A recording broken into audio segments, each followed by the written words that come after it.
What is up, guys? It is Chase, and welcome to College Football Morning. On this show, we are going to be discussing every Saturday morning before the 9 o'clock games and all the games later in the day, the predictions for the top college football games. We have some good games today, including an Iron Bowl and some other really good rivalry games. We're also going to be going over some college basketball games. We have a ranked game, some other teams starting their season, including the Duke Blue Devils. Yesterday we had a huge upset. Oregon State upset Oregon. We'll see if we get some games like that today. So let's go ahead and get started with some college basketball. Starting off at 11 a.m. on the ACC network, we have Duke. They will finally get to start their season against a team who is yet to play as well, Coppin State. So the Coppin State Eagles, they're going to travel to Duke. It's a season opener for both teams. The Coppin State finished 11-20 last year, 7-9 in conference. Duke's coming off a 25-6 season, when they went 15-5 in conference play. Coppin State is going to have to replace a lot of their seniors that they lost, who got them scoring. Like their highest scorer last season, Cameron McKnight, no longer with the team. He was a senior. He averaged 15 points a game. Their 7'1" senior, Brendan Medley Bacon, who led the team with 8 rebounds, 7 points, and their guard, Andrew Robinson, who had 12 points and 5 rebounds per game. They are going to get one of their top players back in Kobe Thomas, who started in 30 of the 31 games for Coppin State. He shot 46% from the field. Duke, they're also going to have to rebuild this season after losing some NBA talent. Their biggest loss is going to be Trey Jones, who averaged 16 points a game. He had 16.4 assists per game, and he just really helped the Blue Devils. They're going to need some role players to step up, like Matthew Hurt and Jordan Goldwire and some other players.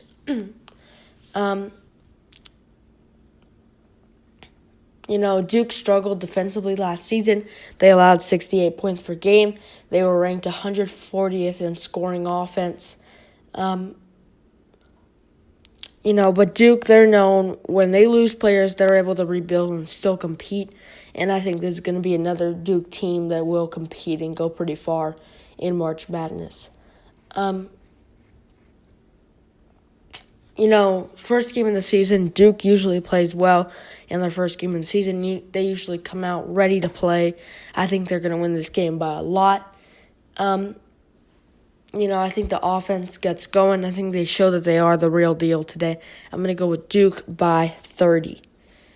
Next, at 5 p.m., we have more teams that are starting their first game of the season. We have number 2, Baylor. Baylor, they had their first game postponed against Arizona State due to COVID cases. Now they get to open up their season against Louisiana and the Raging Cajuns. This game will be tonight at 5 p.m. So let's go ahead and get into this. The Raging Cajuns, they won 14 games last year. And they ended up they split 14-14. They returned some of their top players like Cedric Russell, who averaged 14 points a game. They get Kobe Julian back, who averaged 12 points a game. They get their third double-digit scorer back and their top rebounders. They do lose their top scorer in Jalen Jackson, but they have the rest of their team is set up from last season, and they're going to be able to compete in the Sun Belt. So they're pretty much the same team as last year. Baylor, they're coming off a great 26-win season. They went 3-3 to end the season though. Jared Butler, is going to return for Baylor. They got some impressive recruits. They got some top recruits. They're returning some of their top scorers. They returned their top 3 scorers. Baylor is going to be a threat for the national title. In February, they went 24-1. Baylor is going to be a dangerous team this season, ranked at number 2. But Louisiana, they're returning a lot of their players. But they don't usually play top teams like this. I don't think this is really going to be a competitive game. But Baylor is just loaded, so I'm going to take Baylor by 25. Next, we have a pretty good game here on ESPNU at 5 p.m. We have Virginia Tech taking on number 3 Villanova in the Air Force Reserve Basketball Hall of Fame Tip-Off Classic.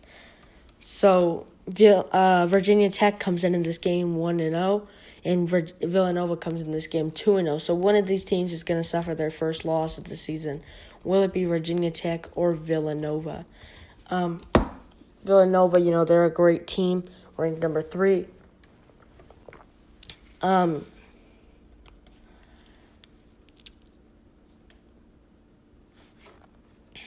This game was just added yesterday.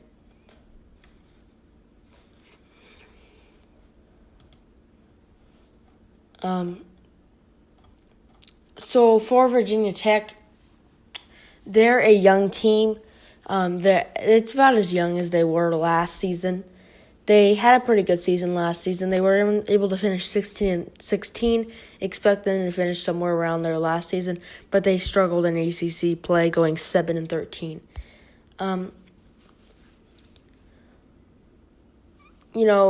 They're 6'9". Alama, he led the team in scoring against Radford, and he's a transfer out of Wofford. But offensively, Virginia Tech does have some good players. They have Tyrese Radford, who averages 10 points a game, Naheem Aline, who averages 8 points a game, Jalen Cone, who averages 8 points a game, Hunter Catacor, who averages 6.5 points per game. And they're able to spread the floor. They were able to shut down Radford, the team that they played. They're shooting. They have skill definitely all around the floor. But they struggled shooting from the arc last season. But last season they had a decent defense. Their defense was scored higher than their offense. They have some height at center. Villanova, they're not going to underestimate undersized volume scoring guards, which is what Virginia Tech had and which is what got them the win against Radford. But this is a totally different opponent in Villanova. Villanova,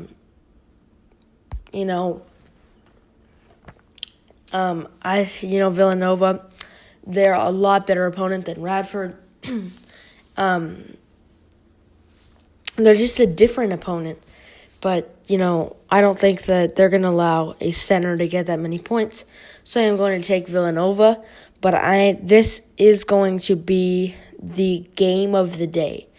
If you're a college basketball fan, I would recommend watching this game. Villanova taking on Virginia Tech should be a pretty close game. I'm going to go with Villanova by 11. Our final college basketball game of the day, we have number 13 Michigan State taking on Notre Dame. This is Notre Dame's first game of the season.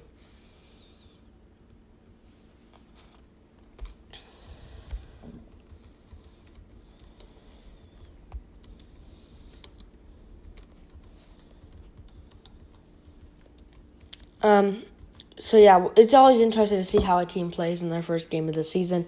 They could go wrong. Like, there was teams who didn't play well at all because, they haven't played in forever. So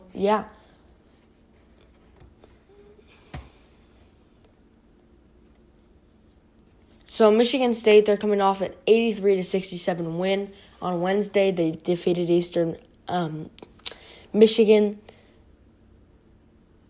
But we're going to get a chance to see, what Michigan State is about in this game. Their first real opponent. Their guard, Rocket Watts, he's dealing with a bruised knee. He's been limited in practice. We'll see if he plays tonight. They're probably going to have to start Lawyer at point guard. But, Michigan State, they're stepping up the competition. We'll see how they play. This should be a pretty close game as well. Notre Dame, this is their first game of the season. They lost their top two scorers. They're coming off a okay season in the ACC.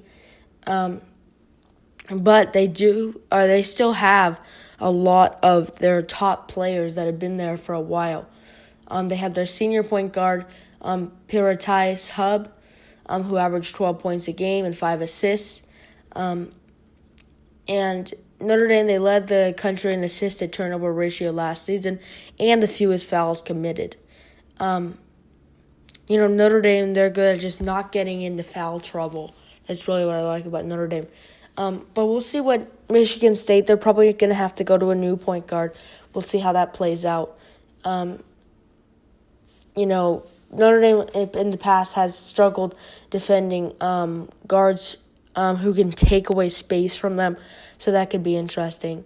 But Notre Dame, they got a transfer that's going to help them on the wing from Stanford, Cormac Ryan. So this should be a pretty close game. Michigan State, this is their first game against a pretty good opponent. So I'm going to go with Michigan State by 8 in this one.